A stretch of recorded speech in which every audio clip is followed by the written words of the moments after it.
kita mesti berlatih membina ayat terdiri daripada 4 patah sahaja. 4 patah sahaja. Apabila ada kata yang terdiri dari satu suku kata, satu tu dibatalkan. Sebut tapi tidak dihitung.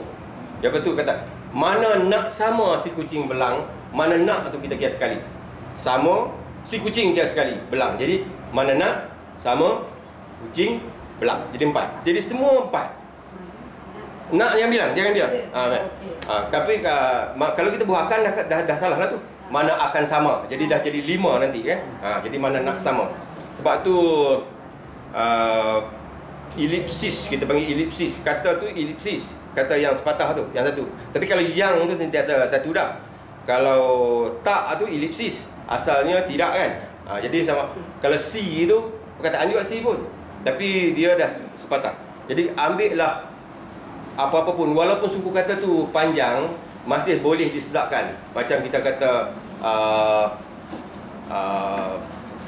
Panglima Keterengganu berjumpa bendahara. Oh, panjang tu, lebih daripada. Tapi oleh sebab 4, masih boleh. Kita tak akan selalu menghadapi masalah tu. Tapi contoh, ya kan, kalau kita kata Panglima Keterengganu berjumpa bendahara, kalau kita bilang mungkin 16-17 suku kata. Dulu diajarkan 8 hingga 12 suku kata. Sekarang ni kalau kita guna yang macam itu, dia akan lebih panjang. Tetapi tidak mengapa, dalam hal kita boleh membina rentak. Rentak. Jangan bimbang hukum ni. Hukumnya jangan bimbang. Sebab jarang kita buat yang tu. Panglima ke jangan. Yang Terengganu tu panjang. Negeri tu dah panjang. Panglima pun ada 5. Panglima. Lepas tu ada tu permaisuri 4 lagi kan. Jadi memang tak payah takut pada perkataan-perkataan tu, sebab dia tetap berentak apabila kita gunakan 4 patah perkataan.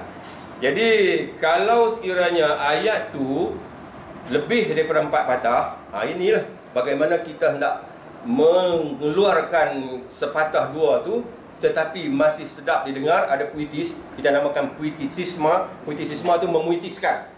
Ayat tu kita puitiskan.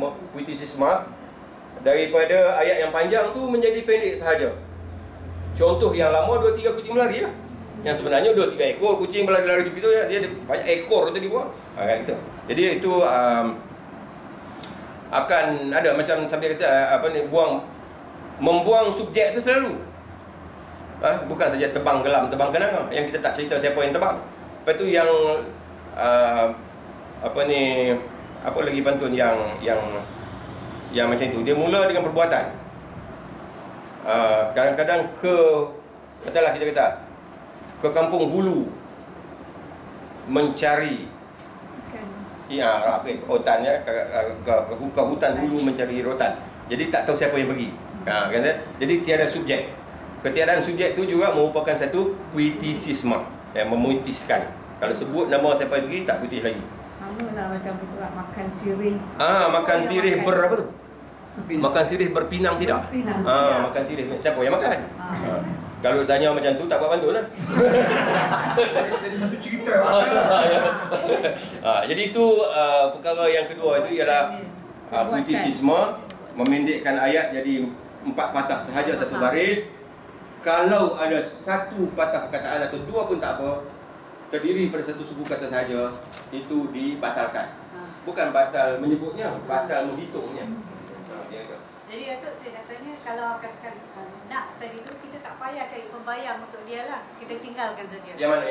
Yang tadi tu Datuk ada yang satu tu. Tak payah. cari pembayang. Kalau nak cari pembayang, kalau nak cari bunyi yang sama untuk setiap tempat, itu pun susah. Jangan-jangan sekali kita boleh buat, tapi kita buat dengan jangka masa yang panjang. Kalau kita dapat pantun spontan, paling-paling kita boleh ambil di tengah itu saja. Jadi bunyi sama diperlukan 8 lah, selalunya 4 A, B, A, B. Tapi tengah pun A, B, A, B, jadilah 8 kan. Tapi kalau dalam masa yang cepat nak cari sama yang itu pun susah. Suku kata yang tu, yang saya maksudkan suku kata tu, tak payah cari yang tu. Dia jadi sendiri, nak tak yang tu, dia jalan saja. Dia jadi gitu aja. Okey, soalan tu berkaitan dengan bagaimana nak menghasilkan karya yang kita kategorikan sebagai karya yang baik. Jadi saya dah sebutkan itu. Dan yang saya sebutkan tadi tu, rima sempurna, rima tak sempurna tu. Rima tak sempurna, dia bermula dengan tak berapa sempurna. Kalau nasalisasi ngama na berada di hujung, kena disambut oleh nasalisasi juga, sebab sangat tak sempurna. Boleh kan? Kalau kita kata belanja, lepas tu nak lawan dengan belanja tu ke mana? Tak kena belanja tu. JA dengan NA tu, walaupun A tu sama, sangat-sangat tak sempurna. Bunyi dia. Tapi belanja dengan telaga boleh, walaupun ga dengan ja, sebab dia tak sempurna tapi tidaklah sangat-sangat tak sempurna. Yang paling sempurna kalau ja-ja juga. Itu kan. Jadi itu manja, itu sangat sempurna. Sangat sempurna. Tadi dengan gedung dan gunung tu tak boleh. Ya. Gedung dan gunung tadi tak boleh. Gedung dengan gunung tu tak boleh lah. Tapi dah kita cari tak jumpa. Yalah, kita ini petua. Dia nak kritik saya.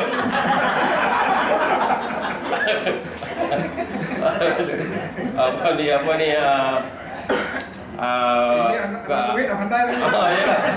Bunga kembang di puncak gunung tu yang kenanga tumbang menimpa gedung.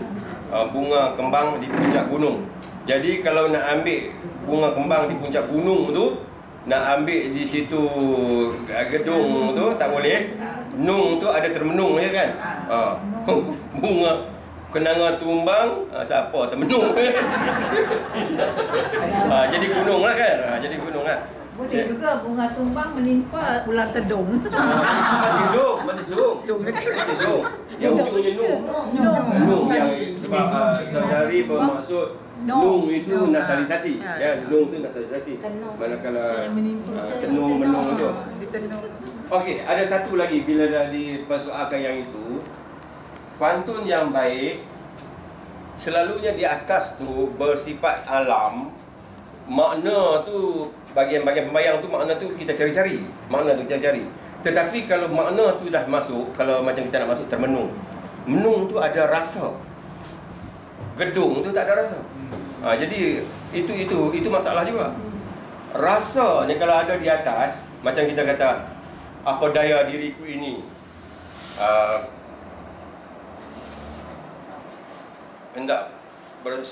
hendak menegur orang tak sudi, macam tu lah kita. Jadi apa yang ada di atas tu? Di atas tu rasa dah ada. Apa daya diriku ini. Jadi nampak rasa dah ada.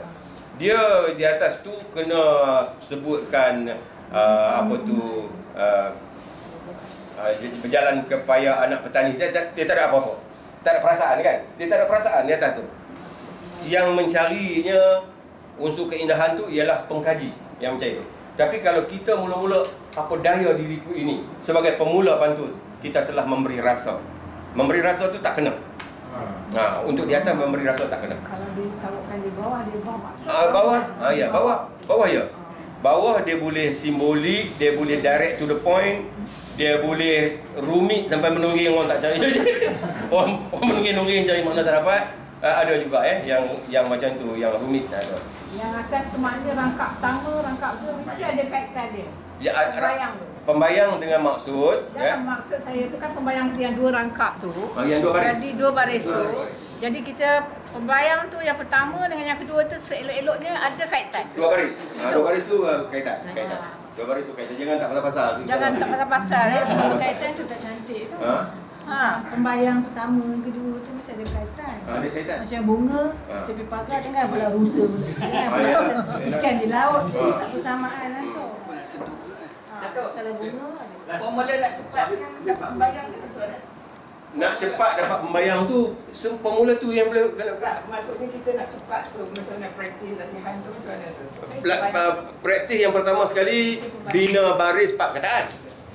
Kita tak buat itu tahu, tapi nak dapat cepat tu. Macam kita pembayang ada, kemudian nak dapat yang di atas tu cepat. Dapat pembayang ke dapat maksud? Dapat maksud ada. Tapi pembayang tu nak dapat cepat tu.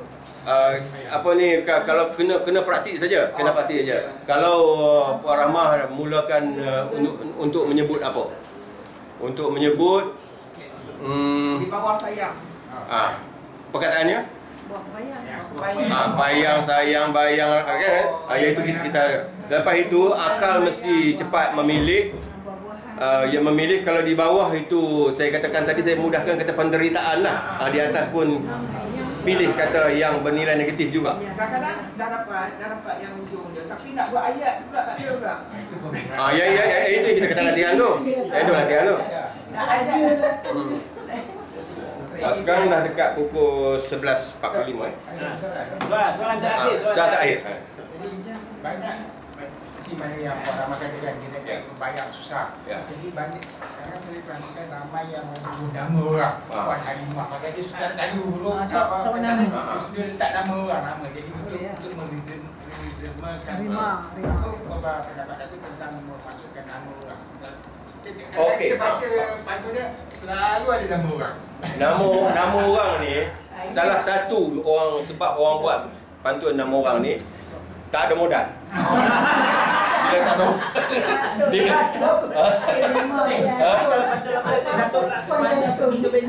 kalau laksamana, kalau daripada tradisi tak apalah.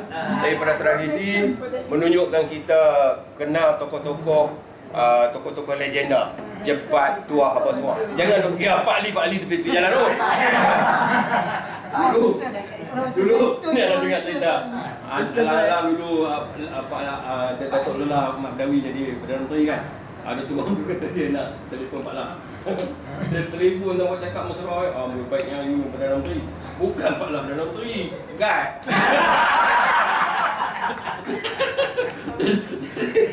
Ada Pak Lah juga.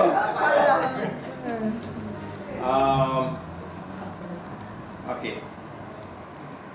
Saya nak bagi contoh atas dengan bawah tu menunjukkan kata kita tak boleh nak cari detail sangat kan. Macam kita kata bunga nenas. Orang peduli tak? Bunga cempaka, kalau bunga lah bukan nenas macam lah. Bunga nenas, bunga cempaka. Masa akan dapat kembang bersama. Tuan emas saya tembaga, masa akan dapat ditimbang bersama. Dia ada penderitaan di atas kan, bunga nenas tu merajuk. Jadi kalau kita tak payah detail lah. Kalau detail dah jadi macam lain. Tapi nak bunyi kata di atas tu ada sedih sikit. Jadi kalau kita detail dia usaha kita detail buat cepat-cepat kan. Jadi kalau buat satu pantun seminggu, tak apalah detail. Ini pertandingan pantun 1 minit, 60 saat gitu aja. Okey, jadi saya akhirkan dengan bunga nenas tu lah.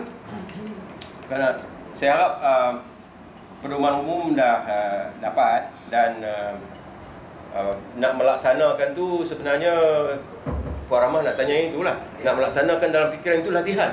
Latihan. Ambil pedoman umum, latihan. Jadi cari kata yang sebunyi banyak-banyak.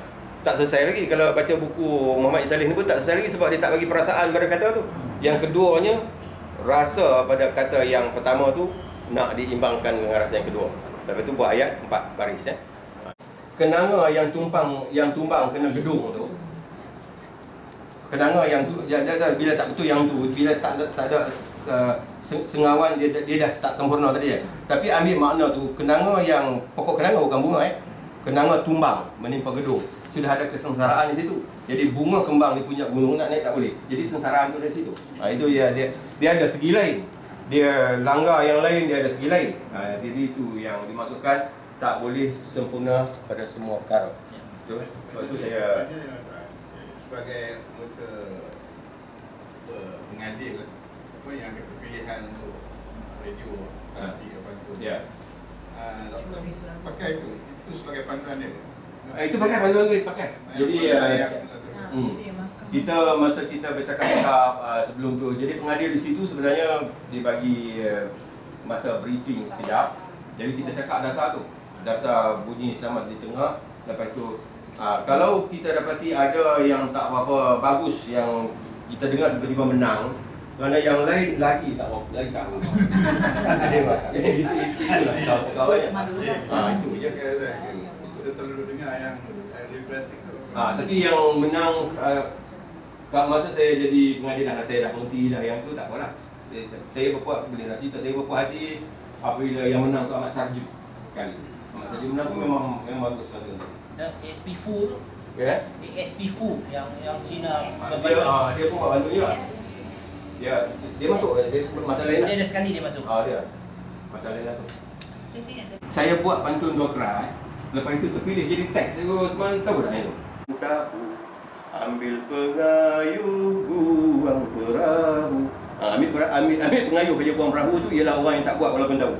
Jadi kalau yang pen merah, pen biru, jangan pakai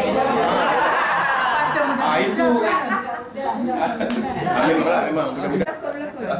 Okey. Second. Kak Mak. Okey. Kak Mak. Kak Mak. Okey.